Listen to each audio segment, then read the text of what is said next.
বাড়ি ভাড়া সহ বিভিন্ন দাবিতে কেন্দ্রীয় শহীদ মিনারে দশম দিনের মতো অবস্থান কর্মসূচি পালন করছে এমপিওভুক্ত বেসরকারি শিক্ষকরা। ধারাবাহিক কর্মসূচির অংশ হিসেবে দুপুর 12টায় কালো কাপড় মুখে বেঁধে মৌন মিছিল নিয়ে শাহবাগ অবরোধ করবেন তারা, এবং যে সমস্ত শিক্ষক ঢাকায় আসেননি তারা সারা দেশে জেলা উপজেলার বিক্ষোভ করবেন।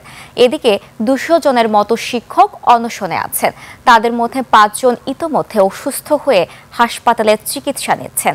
এর আগে 3 দফা দাবিতে শাহবাগ সহ প্রেস ক্লাবের সামনে অবস্থান করেন এবং সচিবালয় ঘেরাও করেন শিক্ষকরা। শহীদ মিনারে যেভাবে আমাদের প্রতিবাদ চলছে, সারা বাংলাদেশে আমাদের প্রতিবাদ চলছে।